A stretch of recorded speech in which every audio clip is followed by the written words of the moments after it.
¿Qué?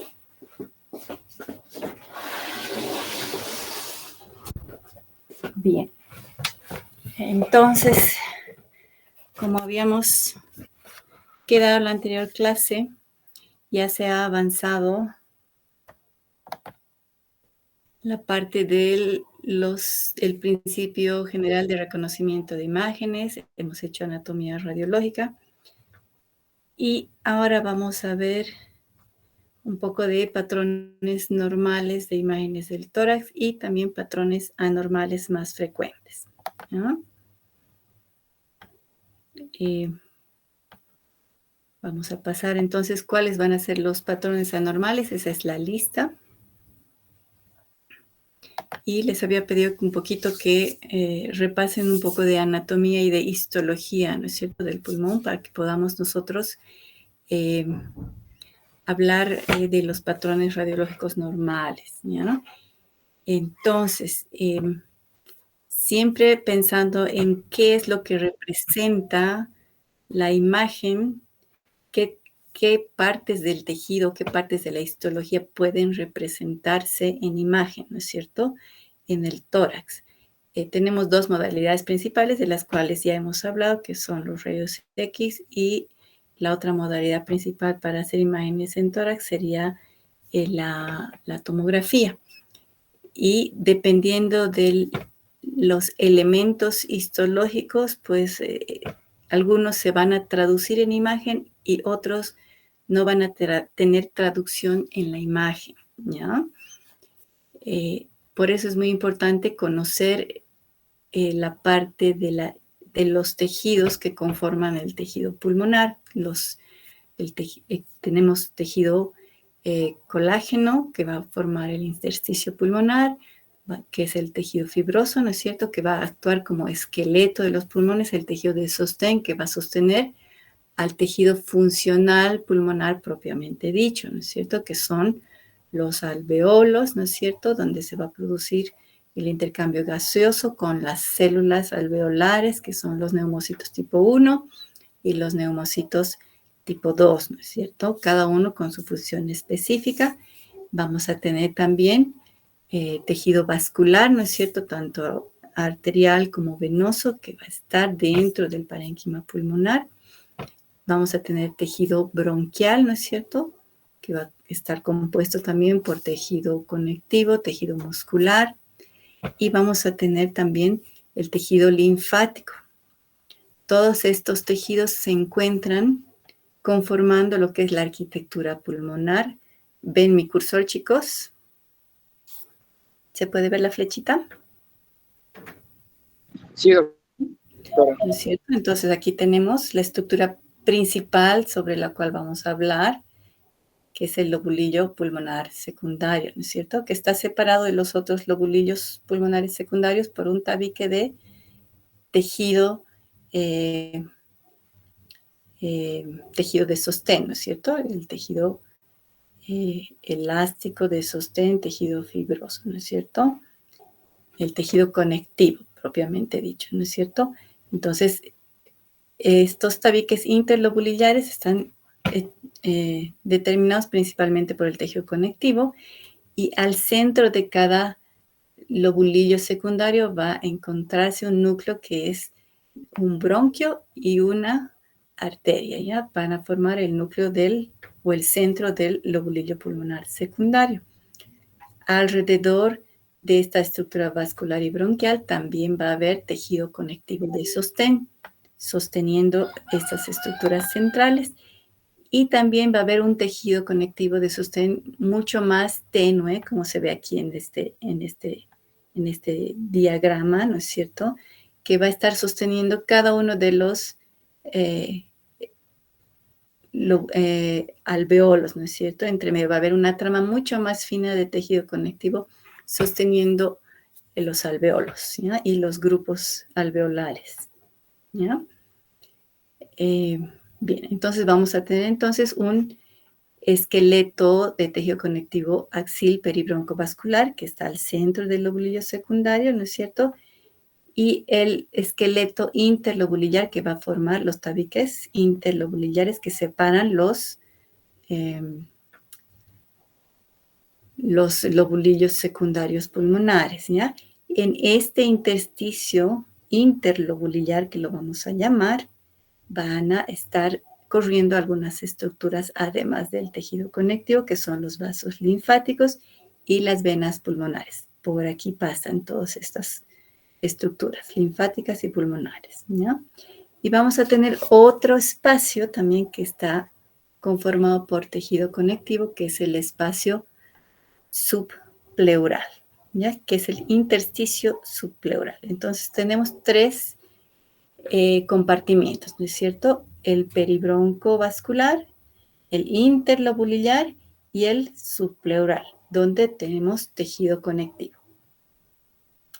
Y este tejido conectivo habitualmente no lo vamos a poder ver traducido en imágenes, ni en la radiografía, ni en la tomografía de tórax. Solamente cuando hay un aumento de volumen y de densidad de este tejido de forma patológica, vamos a nosotros a poder ver una traducción en imagen de este tejido. Si existe patología que determina engrosamiento del tejido conectivo interlobulillar, que son los tabiques, estos se van a engrosar y los vamos a poder ver, ¿ya? Si existe patología que está afectando el intersticio peribroncovascular, se va a engrosar y lo vamos a poder ver. Lo propio para el intersticio subpleural o para el intersticio intralobulillar, ¿ya? Que es una fina red, es muy fina. ¿Ya? El engrosamiento, el aumento de volumen, el aumento en cantidad de tejido conectivo de manera patológica lo vamos a poder ver y tiene traducción. Mucho más sensible va a ser la tomografía de alta resolución con ventana pulmonar que una radiografía, ¿ya? Entonces, acuérdense la forma que tiene, ¿no es cierto? El intersticio interlobulillar son tabiques, ¿no es cierto?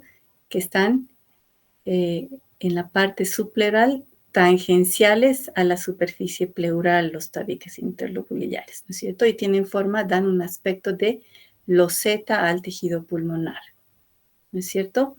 Y aquí el tejido o el intersticio peribroncovascular, este compartimiento va a tener la forma circular, va a seguir como rodeando a los vasos, va a tener una forma tubular, la representación que también vamos a tener en imágenes, ¿sí? Bien. Esquemas de lo que entonces sería el intersticio, ¿no es cierto? Aquí tenemos el lobulillo, los grupos, digamos, alveolares, ¿no es cierto? Y vamos a tener el lobulillo secundario que está formado por varios grupos o racimos de alveolos dependientes de un bronquiolo terminal, ¿no es cierto? Cada grupo de alveolos, ¿no es cierto? Cada racimo alveolar va a tener un centro con un bronquiolo terminal y su arteria, ¿no es cierto? Bronquiolar terminal también, ¿ya? Y vamos a tener el intersticio peribroncovascular que va a venir desde el ilio pulmonar y va a seguir todas las ramas de la arteria pulmonar y de los bronquios, ¿ya? La arteria pulmonar, las arterias pulmonares y los bronquios corren paralelos siempre juntos, ya sabemos, al centro del lobulillo pulmonar secundarios. Ahí se identifican, ¿ya? Estas imágenes son muy sutiles del intersticio. En una radiografía normal no tenemos que ver porque son demasiado sutiles, demasiado delgadas. Los rayos X los atraviesan y no tienen traducción en imágenes. Ya habíamos dicho que lo único que podemos ver en una radiografía en los campos pulmonares en un paciente normal son las estructuras vasculares que están llenas de líquido y por tanto son radiopacas y las podemos ver. Lo propio en una tomografía, ¿ya? Sin embargo, en la tomografía de alta resolución sí vamos a poder ver de mejor manera el intersticio pleural, ¿no es cierto? De alguna manera lo vemos reflejado en una tomografía. ¿Ya? ¿Alguna pregunta hasta ahí, chicos? Tenemos entonces 3 compartimientos, ¿no es cierto? El intersticio intralobulillar, el interlobulillar y el subpleural. Esos son espacios intersticiales. aparte del tejido pulmonar y de los tejidos vasculares, linfáticos y que están ahí. Bien. Entonces tenemos un compartimiento que vamos a llamar intersticial y vamos a tener un compartimiento que es el espacio aéreo, ¿ya? El espacio aéreo que es el respiratorio donde se va a producir el intercambio gaseoso. Estos espacios son, el espacio aéreo es el espacio alveolar. Los alvéolos llenos de aire constituyen el espacio aéreo y tenemos otro espacio más que es el espacio que se llama bronquial, ¿no es cierto? Que va a ir hasta el bronquiolo terminal, ¿ya? Este espacio bronquial no determina intercambio gaseoso, ¿no es cierto? No está especializado este tejido para eso, sino más bien para transportar el oxígeno desde la nariz, ¿no es cierto? Desde el exterior hacia el espacio alveolar, donde se va a producir el intercambio gaseoso, ¿ya? ¿Dónde está? Vamos a regresar a la imagen. Entonces, ¿dónde está el espacio alveolar? Está conformado por cada uno de estos sacos alveolares, ¿no es cierto? Que van a conformar racimos, ¿no es cierto? Y que están por aquí desperdigados, pequeñitos, chiquititos, ¿ya? Sostenidos por una red muy, muy tenue de tejido de sostén intralobular. Bien. Entonces, ¿qué va a pasar cuando nosotros tenemos patología en el espacio aéreo, que es en donde debería estar el aire dentro de los alveolos? Se va a rellenar, ¿ya? Cuando la patología se traduce en ocupación del espacio alveolar, que es el espacio aéreo, ¿ya? Puede sustituirse el aire del espacio aéreo por material líquido, ¿no es cierto? O por material celular. El material líquido puede estar compuesto por edema, ¿no es cierto? Con alto contenido de proteínas o con bajo contenido de proteínas, según sea inflamatorio o por aumento de la presión vascular y de la presión hidrostática, ¿no es cierto? O puede estar compuesto por pus cuando hay una infección, que van a ser detritos y células, o puede estar ocupado por células de tipo proliferativo, ¿no es cierto? Como ser en los casos de que hay una ocupación por células tumorales, en los casos de los tumores pulmonares, ¿ya? Entonces, cuando hay patología del espacio aéreo, ¿qué es lo que pasa? Se ocupa ese espacio y ya no tiene una densidad aérea, ya no se va a ver negro como es habitual, sino se va a ver radio opaco. En este caso, por ejemplo, específico, esto es un área de condensación, se llama, ¿ya? El área de condensación no necesariamente traduce que esto sea de causa infecciosa, sino simplemente que se traduce que existe el fenómeno de ocupación patológica del espacio aéreo, una gran área, ¿no es cierto?, de espacios alveolares se ha ocupado, de los alveolos están ocupados, no sabemos si es por líquido o por células, ¿no es cierto?, o por un exudado, por un trasudado, pero se ha ocupado, se ha inundado y está sustituido el espacio aéreo por material líquido o celular de tejido o por detritos, ¿no es cierto?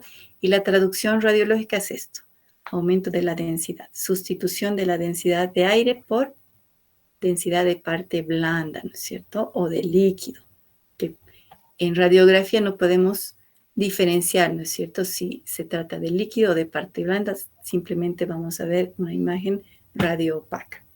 En este caso es un área de condensación y vamos a hacerle un corte a este nivel en el ápice pulmonar.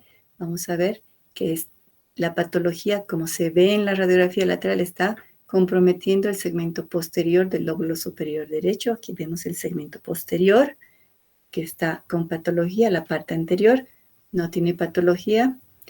Como se ve aquí, no hay patología en el segmento anterior. Y vamos a ver aquí que solamente es el espacio alveolar el que es patológico, porque el espacio bronquial, que normalmente contiene aire, aquí tiene una densidad de aire, ¿no es cierto?, formando estas estructuras tubulares de aspecto arboriforme que van del centro a la periferia disminuyendo de calibre, ¿cierto? Y esta imagen contrastada con la densidad de los alveolos o del espacio alveolar ocupado, se va a traducir en que estas imágenes, así que son radiolúcidas, se va a traducir en lo que nosotros típicamente llamamos broncograma aéreo, ¿ya? Que estas mismas imágenes las vamos a ver en la radiografía en forma igual. Unas estructuras tubulares que se ramifican, van del centro a la periferia, de aspecto tubular y que van disminuyendo de calibre también desde el centro hacia la periferia, ¿ya? En esta imagen no logramos ver eso, ¿ya? Algunas veces no logramos verlo, pero sin embargo hay que buscarlo, porque eso nos habla de que es un signo, el broncograma aéreo es un signo patognomónico de que este aumento de la densidad está determinado por alteración del espacio alveolar, ¿ya? Entonces esto se llama, eso es lo típico en una neumonía. Las neumonías clásicas infecciosas, ¿no es cierto?, producen inflamación y ocupación del espacio alveolar por células inflamatorias y líquido trasudado, ¿ya? Que están defendiéndose de una bacteria agresora o de un virus agresor que va a producir la neumonía, este tipo de lesión, ¿ya? Entonces, la lesión está en el espacio alveolar, la patología está en el espacio alveolar, y el signo patognomónico que nosotros debemos encontrar para decir que esta imagen radiopática está producida por patología en el espacio alveolar es el broncograma aéreo, ¿ya? ¿Se entiende hasta ahí, chicos? Por eso es importante saber qué espacio o qué estructura anatómica es la que tiene la patología, ¿ya? Porque algunas enfermedades o algunas alteraciones se van a producir en un espacio, ya sea en el intersticio, se van a producir en el espacio alveolar o se van a producir a nivel bronquial, o si no, en el espacio pleural, dependiendo la patología, dependiendo si es una etiología inflamatoria, infecciosa o tumoral, ¿ya? Y ya sabemos entonces cómo distinguir la patología que afecta el espacio alveolar, como ser las neumonías comunes y corrientes. Recordarle las imágenes normales, este es un niño, este también es un niño, ¿ya? Y la imagen en vela de barco típica de ¿quién? En la edad pediátrica del timo, ¿no es cierto? El timo se encuentra en el mediastino superior y hacia anterior por delante de los grandes vasos del tórax, como aquí se refleja en la placa lateral. No confundir con una neumonía, ¿ya? Las neumonías habitualmente van a tener un contorno muy bien definido, nítido, pero que va a dibujarlo el límite de la pleura, ¿ya? Las cisuras son el límite de extensión de las neumonías, ¿ya? Van de alveolo en alveolo a través de los poros, ¿no es cierto? Y de los espacios de Kohn y de los poros que hay entre alveolos y se va diseminando, ¿ya? El límite hasta dónde llega la neumonía va a ser las cisuras, las pleuras. Hasta ahí se puede expandir a través de los poros de Kohn. Bien, aquí tenemos otra radiografía, un aumento de la densidad que no está obliterando el contorno cardíaco. Aquí el signo de la silueta es negativo, ¿no es cierto? Porque no está borrando el contorno de la silueta cardíaca. Sin embargo, sí hay un aumento evidente de la densidad. El signo de la silueta nos sirve ¿para qué? Para orientarnos si esta lesión se encuentra al mismo nivel que el corazón, por detrás o por delante, ¿ya? Si estuviera por delante esta lesión, que es en pulmón, existiría borramiento del contorno cardíaco y existiría un signo de la silueta positivo. Pero como no está ocurriendo eso, es un signo de la silueta negativo frente a un aumento de densidad pulmonar. Sabemos que esto debe estar por detrás del corazón, como se ve en la radiografía lateral. El aumento de la densidad se encuentra por detrás del corazón. Y es por eso que se forma este tipo de imagen aquí con un signo de la silueta negativo. Eso nos sirve para orientarnos respecto a la posición de la lesión. Bien, vamos a tener más ejemplos de procesos neumónicos, que es sinónimo de afectación del espacio alveolar, ¿no es cierto? Neumonía. Aquí tenemos un área condensante llena de líquido, de tejido inflamatorio, ¿no es cierto? Tenemos aquí otra imagen, no sé si se puede, vamos a tratar de agrandarla para que la podamos ver mejor, ¿no? La morfología de la neumonía, acuérdense, cuando es un proceso, los procesos infecciosos en la neumonía que afectan el espacio alveolar van a ser rápidamente progresivos. La clínica es muy importante para su sospecha, ¿no es cierto? Va a haber fiebre, va a haber síntomas respiratorios, ¿no es cierto? Infecciosos, ¿no es cierto? El síndrome infeccioso, va a haber la tos y va a haber especialmente fiebre. Y va a ser rápidamente progresivo. El proceso condensante se instala rápidamente y también durante la curación, cuando se da el antibiótico adecuado, este proceso de condensación, esta imagen de condensación también se limpia muy rápidamente. Lo que no ocurre con los procesos, por ejemplo, ocupativos de tipo celular, ¿verdad? Los procesos celulares, como los tumores pulmonares, van a ir progresivamente aumentando de tamaño. No va a haber un síndrome infeccioso asociado a la imagen de condensación, ¿no es cierto? Y no van a desaparecer con el tratamiento antibiótico, ¿ya? Una lesión tumoral subyacente que perjudique el drenaje de todas las secreciones alveolares y bronquiales puede producir acumulación de las secreciones bronquiales y una infección por éstasis, ¿no es cierto? Acuérdense que el epitelio que reviste los bronquios es un epitelio ciliado y va llevando el moco que producen las células mucosas del epitelio bronquial, lo va drenando, ¿no es cierto? Lo va arrastrando, pero cuando falla este mecanismo, ya sea por inflamación bronquial o por un proceso obstructivo, expansivo, ocupativo, que va a producir un éstasis de esas secreciones y va a acumularse en los espacios alveolares y se va a producir una infección ahí, ¿ya? Esa es otra causa. Entonces, también tenemos que ver que cuando tengamos un síndrome infeccioso y un proceso de condensación extenso, tenemos que asegurarnos de que la etiología solamente es infecciosa. ¿Cómo nos aseguramos de eso? Haciendo una radiografía de control una vez que se ha resuelto el cuadro infeccioso. ¿Ya? Tenemos que verificar que se ha resuelto y que no hay ahí una lesión subyacente que esté provocando secundariamente una infección, ¿no es cierto? Por el mecanismo fisiopatológico que les acabo de decir, de obstrucción al drenaje de las secreciones bronquiales. Bien, ¿cuáles son las complicaciones que podemos ver entonces en un proceso neumónico?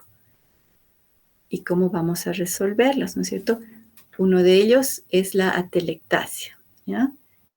La atelectasia es el colapso de los espacios alveolares, ¿no es cierto? Porque no les está llegando aire, entonces puede existir en un proceso neumónico un componente atelectásico. Un proceso neumónico en el cual no solamente va a haber inflamación y reacción inflamatoria como respuesta a la infección por parte del cuerpo, sino que también va a haber el germen, o es muy agresivo el germen, o la reacción inflamatoria de defensa es muy agresivo. ¿Qué va a pasar?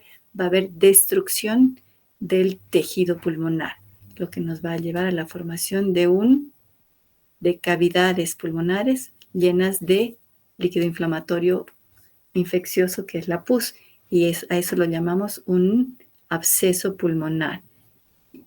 Una vez que se resuelve el absceso, generalmente los abscesos van a tener un aspecto, como se ve aquí, un aumento de la densidad, de aspecto redondeado, de contornos bien definidos, y puede existir una formación de un nivel hidroaéreo con una burbuja aérea en la parte más superior del área condensante, ¿ya?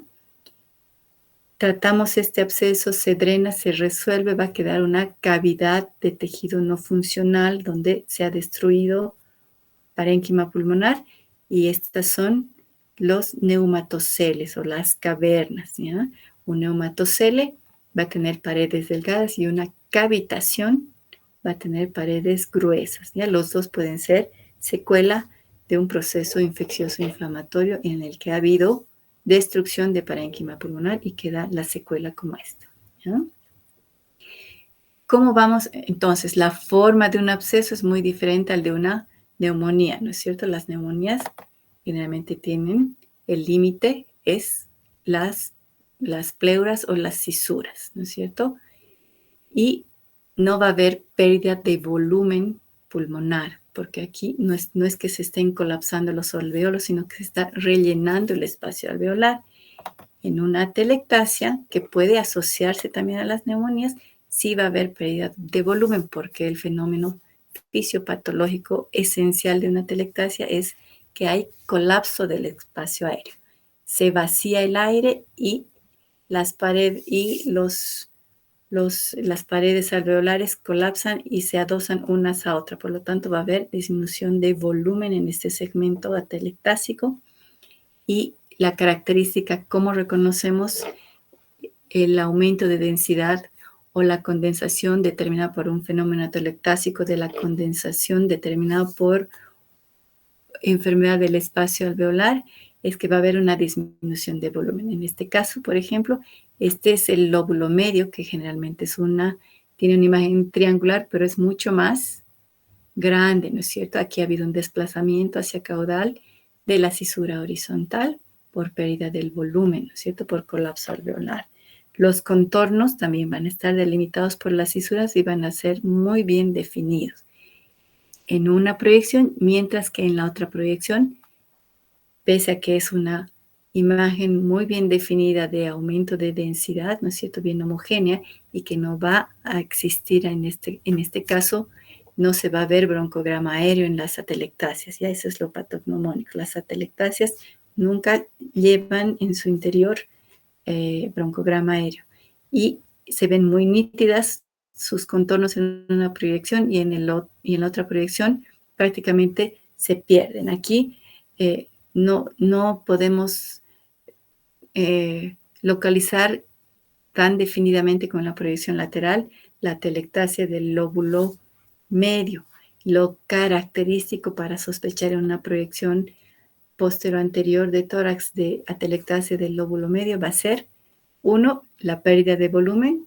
Como ven aquí, el hemidiafragma del lado derecho está más elevado, ¿no es cierto? Eso significa pérdida de volumen. Y otro es que el signo de la silueta, el contorno derecho del corazón, se encuentra mal definido. No se sabe qué está pasando. Aquí hay un aumento de densidad muy mal definido, de contornos mal definidos, y que determina borramiento del contorno cardíaco. ¿Por qué existe un signo de la silueta positivo en este caso? Porque la patología está al mismo nivel que el corazón. No está ni atrás ni adelante, sino en el mismo nivel, y es por eso que existe un signo de la silueta positivo. ¿Ya? Esa es la imagen patognomónica de una atelectasia del lóbulo medio, tanto en proyección lateral como anteroposterior. Entonces, diferentes imágenes para diferentes patologías, ¿no es cierto? La fisiopatología y origen nos permite definir qué cosas vamos a ver en la imagen, ¿no es cierto?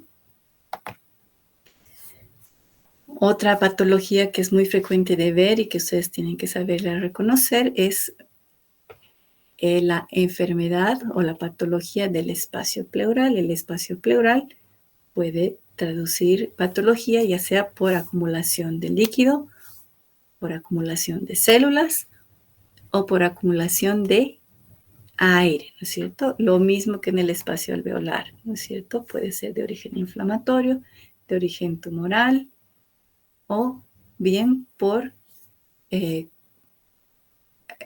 se llama por la acumulación de aire a través de la presencia de una fístula, ¿no es cierto?, entre el espacio aéreo y el espacio pleural, que no debiera contener aire, ¿ya? Entonces, el neumotórax, entonces, fisiopatológicamente está determinado, ¿por qué? Por la acumulación de aire en el espacio virtual, que es el espacio pleural, que se encuentra entre la pleura visceral y la pleura parietal.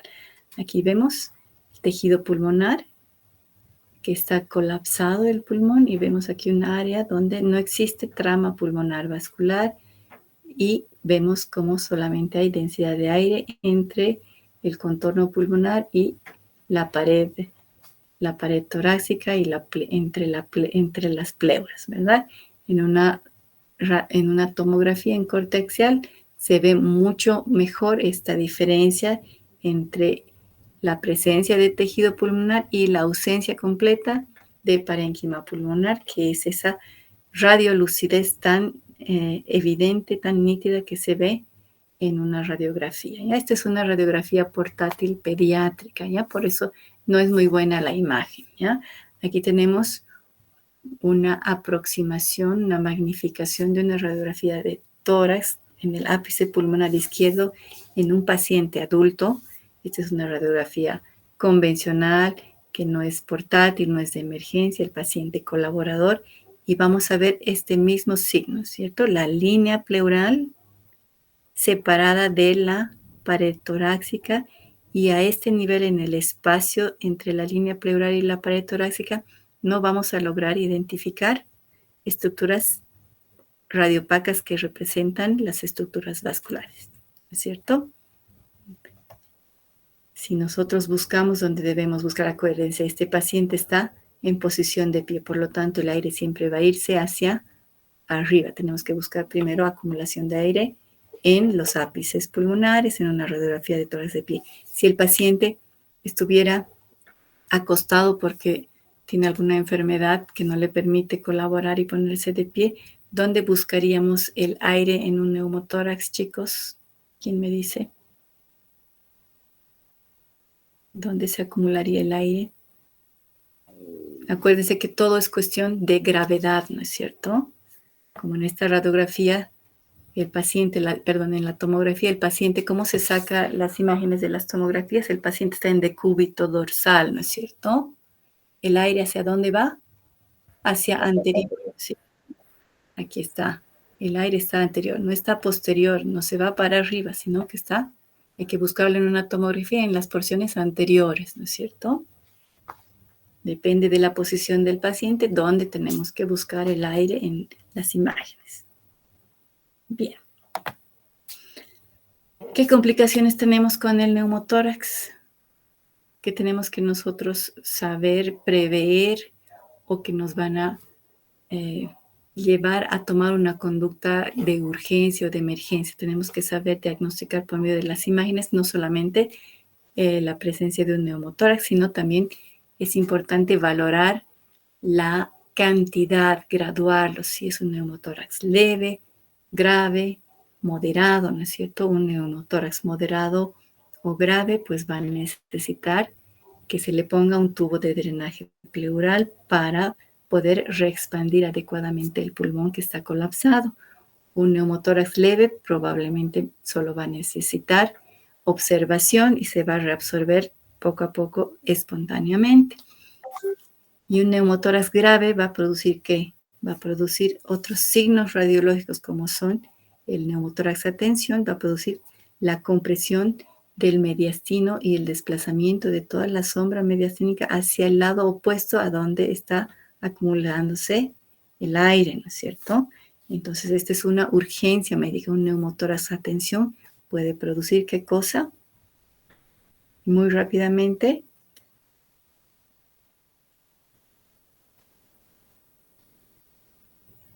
la muerte del paciente. ¿Por qué? Porque está comprimiendo tanto las cavidades cardíacas que no le permite al corazón expandirse y llenarse de sangre para bombearla al resto del cuerpo, ¿no es cierto? Puede producir una insuficiencia cardíaca por compresión, ¿no es cierto? Y además va a comprimir el lado sano, el pulmón contralateral se va a telectasiar por efecto del aumento de volumen, ¿no es cierto? De la tensión misma que está ejerciendo el neumotórax. Entonces, esa es una emergencia radiológica. Esto no va a esperar si uno ve esto en una radiografía con desviación hacia la izquierda del mediastino. Esta es una emergencia médica. No tenemos que informar, sino que tenemos que llamar al médico y mandar al paciente al hospital inmediatamente porque se nos va a choquear, se nos va a hacer una parada cardíaca en muy poco tiempo, ¿no es cierto? Entonces, eso es importante que ustedes lo sepan reconocer. Bien, neumotórax. Ven aquí, esta imagen la he puesto, es una tomografía. Ven, esta es la densidad normal del parénquima pulmonar.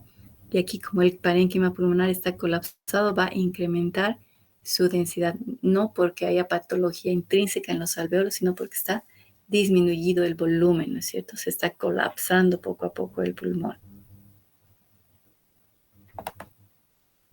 Bien. ¿Qué otra patología existe en el espacio pleural que es importante que nosotros sepamos reconocer? Es la presencia o acumulación de líquido, ¿no es cierto?, en el espacio pleural, que llamamos derrame pleural. Igual el origen puede ser inflamatorio, infeccioso o tumoral, ¿verdad? O finalmente puede ser ¿por qué? Por un trauma, ¿no es cierto? Y puede haber acumulación de sangre en el espacio pleural, ¿no es cierto? Entonces lo llamamos hemopleura, ¿no es cierto? ¿Y cómo vamos a ver cómo se traduce la acumulación de líquido en el espacio pleural? En una radiografía en posición de pie, por gravedad, ¿dónde se va a ir el líquido? Se va a ir hacia las bases, ¿no es cierto? A las bases del tórax. Si es una escasa cantidad de líquido, se va a acumular primero en los recesos costofrénicos, va a haber un borramiento de los recesos costofrénicos. Miren cómo el receso costofrénico es de forma triangular, ¿no es cierto? La densidad pulmonar triangular con el vértice apuntando hacia abajo. Y aquí vemos un contorno romo, ¿no es cierto? Se oblitera el receso costofrénico y hay un contorno romo de concavidad que mira hacia craneal, ¿ya? Y aquí también lo propio, aquí tenemos un aumento de la densidad del campo pulmonar del lado derecho, que está ocupando más o menos la mitad, ¿no es cierto?, del campo pulmonar, y el contorno es bastante nítido y presenta una concavidad superior. Eso es lo patognomónico del líquido. Así se comporta por la física el líquido en las imágenes, ¿ya? Concavidad superior, contorno nítido y acumulación de la densidad dependiente de la gravedad siempre en la porción más inferior. Si el paciente estuviera acostado, ¿dónde se acumularía el líquido? ¿Quién me puede decir? ¿En la parte anterior del tórax o en la parte posterior, si es un paciente acostado? Posterior. En la parte posterior. Veríamos una banda posterior por detrás del pulmón, ¿no es cierto? Entre el pulmón y la pared costal posterior veríamos una banda radiodensa de contorno nítido, ¿no es cierto? Este caso entonces es un derrame pleural leve, derrame pleural moderado, y este es un derrame pleural masivo. Está obliterando por completo todo el campo pulmonar, ¿ya? Es importante también la graduación, que sepamos saber si es leve, moderado o masivo. También puede producir un mediastino a tensión, ¿no es cierto?, con desplazamiento hacia la izquierda del mediastino. Aquí en este caso no está a tensión porque reconocemos aquí la columna aérea de la tráquea y no hay un desplazamiento, entonces no existe, no está a tensión ese derrame, ¿no? Sin embargo, está produciendo ¿qué cosa? Que la capacidad pulmonar y la capacidad respiratoria de este paciente esté muy disminuida, ¿no es cierto? Necesariamente volúmenes de derrame pleural como este o el moderado necesitan tratamiento, necesitan un tratamiento invasivo, un drenaje para que le permitan al paciente poder tener una función ventilatoria adecuada, ¿no? ¿Qué pasa con estos derrames? Si existe un síndrome infeccioso asociado, un componente de neumonía asociado por clínica, ¿no es cierto? Que, por ejemplo, podemos escuchar crépitos, ¿no es cierto?, del paciente con fiebre, con tos, de inicio súbito, agudo, en 5 días, 3 días, ¿no es cierto? Vamos a pensar que es un origen infeccioso, ¿no es cierto?, inflamatorio infeccioso. Con antibióticos debiera resolverse, ¿no es cierto? Si es leve, se resuelve espontáneamente, pero nosotros no sabemos si puede haber aquí alguna lesión subyacente de tipo celular proliferativo que esté produciendo un síndrome paraneumónico, ¿ya? La neumonitis obstructiva quiere decir que hay una obstrucción en el bronquio que produce acumulación de secreción hacia distal al bronquio que está obstruido y se infecta. Pero la causa es una obstrucción y la obstrucción puede ser de causa infecciosa, inflamatoria, de causa tumoral o de causa mecánica, ¿no es cierto? Porque, no sé, en los niños se tragó una semillita de no sé qué, ¿no es cierto? Y tapa el bronquio y tenemos que ir a ver que una vez que se resuelve el cuadro infeccioso agudo, se resuelva por completo las imágenes radiológicamente también y también debemos hacer un control posterior. Si el paciente no es el clásico paciente con síndrome infeccioso, tal vez convendría realizar una tomografía para ver que no haya una lesión proliferativa subyacente a esto, ¿ya? Acuérdense que la densidad del líquido y la densidad de la condensación neumónica se superponen. No podemos saber si hay ahí un componente proliferativo o de otra naturaleza que está escondido por debajo, ¿ya? Todo depende entonces de la clínica, ¿no es cierto? Bien.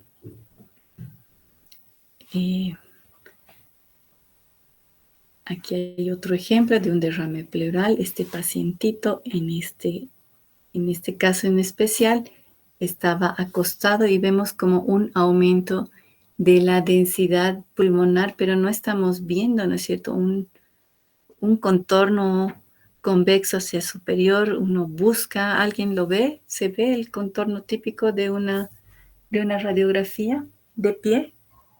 Es mucho más difícil diagnosticar un derrame pleural en un paciente acostado, por muy grande que sea el derrame pleural. ¿Por qué? Porque va a producir este efecto de aumento, porque sabemos que está, por efecto de la gravedad, va a ocupar el derrame pleural toda la superficie posterior del campo pulmonar, ¿no es cierto? Por lo tanto, va a haber un aumento de densidad predominantemente difuso, ¿no es cierto? Aquí podemos ver un contorno, ¿no es cierto?, separando la densidad de pulmón, que también está patológicamente aumentada, de la densidad de líquido. Aquí, tal vez aquí podemos ver ese contorno de concavidad mirando hacia craneal, ¿no es cierto? Y asumimos que esto es derrame pleural y que está llegando hasta el ápice del campo pulmonar, hasta el tercio superior del campo pulmonar. Entonces, a veces en pacientes que no pueden ponerse de pie es mucho más difícil diagnosticar incluso grandes cantidades de derrame pleural, ¿ya?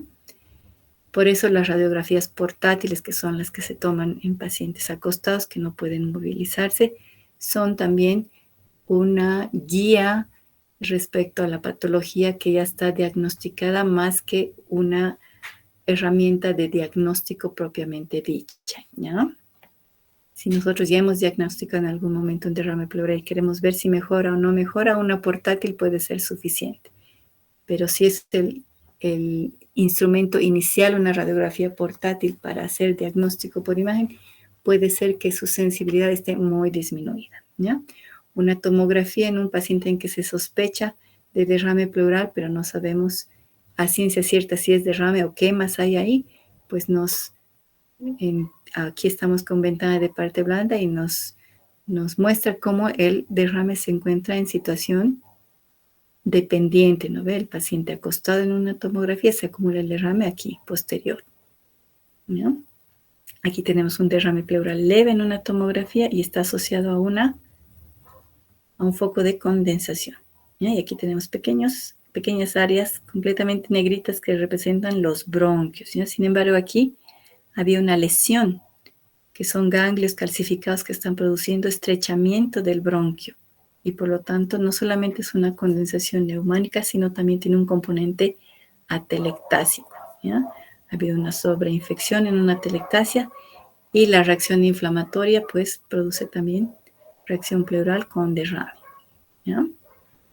Aquí tenemos otra imagen. Esta es otra radiografía portátil, paciente pediátrico. Les muestro hartos pacientes pediátricos porque a veces no es lo habitual de ver, ¿no es cierto? En radiografías, los pacientes pediátricos generalmente se los protege mucho de la radiación y manejamos sus patologías sin necesidad de imágenes, ¿no? En este caso les quería mostrar este ejemplo. Este es un pacientito en el cual generalmente a los pacientes pediátricos, ¿qué hacemos? Los agarramos nosotros de los bracitos y los ponemos colgando sobre el buki mural, ¿ya? Sobre el detector que está en la pared, el detector de rayos X que está en la pared, y no les sacamos acostados. Pero es un poco más complicado de hacer si uno no tiene ayuda, ¿ya? Generalmente necesitamos ayuda para mantener esa posición en un bebé.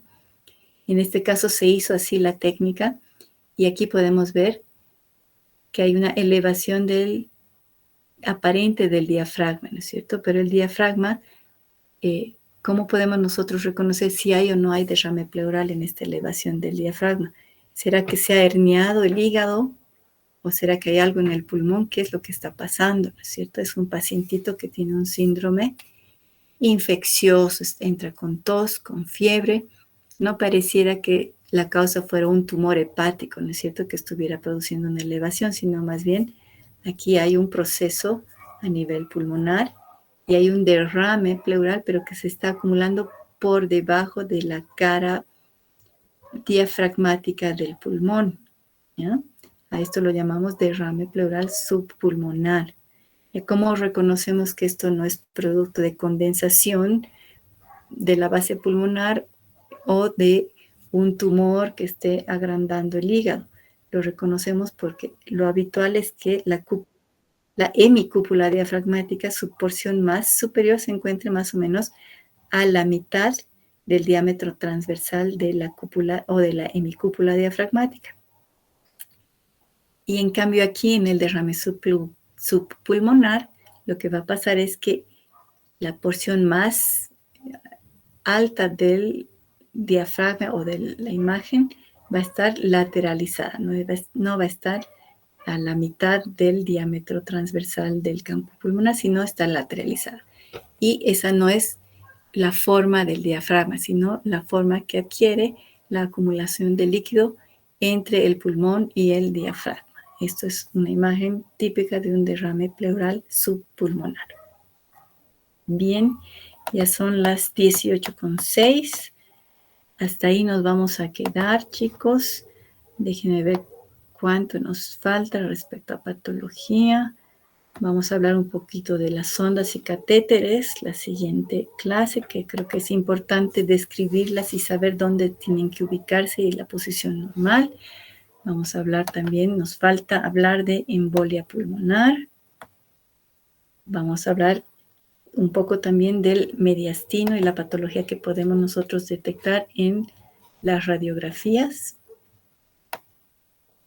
¿Ya? Y finalmente vamos a hablar del enfisema pulmonar, fibrosis pulmonar. ¿Ya? Y yo creo que eso va a ser para la siguiente clase. Entonces, por favor, es importante, chicos, si es que no hay preguntas, ¿hay alguna pregunta antes de continuar con las instrucciones? ¿Se entendió, chicos, hasta ahí? ¿Quedó claro?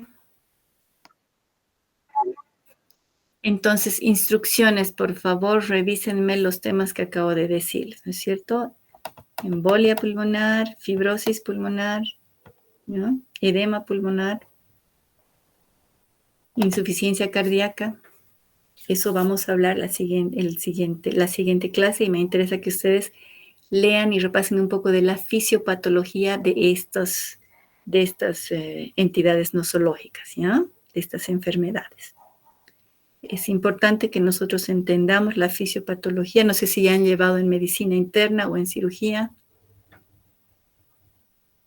esos temas. La insuficiencia cardíaca congestiva ya lo han llevado o no, todavía no han revisado ese tema. En fisiopato tampoco.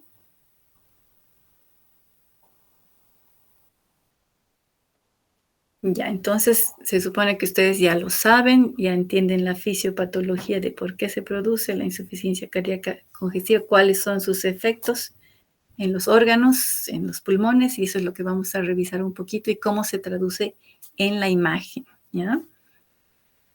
Bien, chicos, repasen de todas maneras fisiopatología.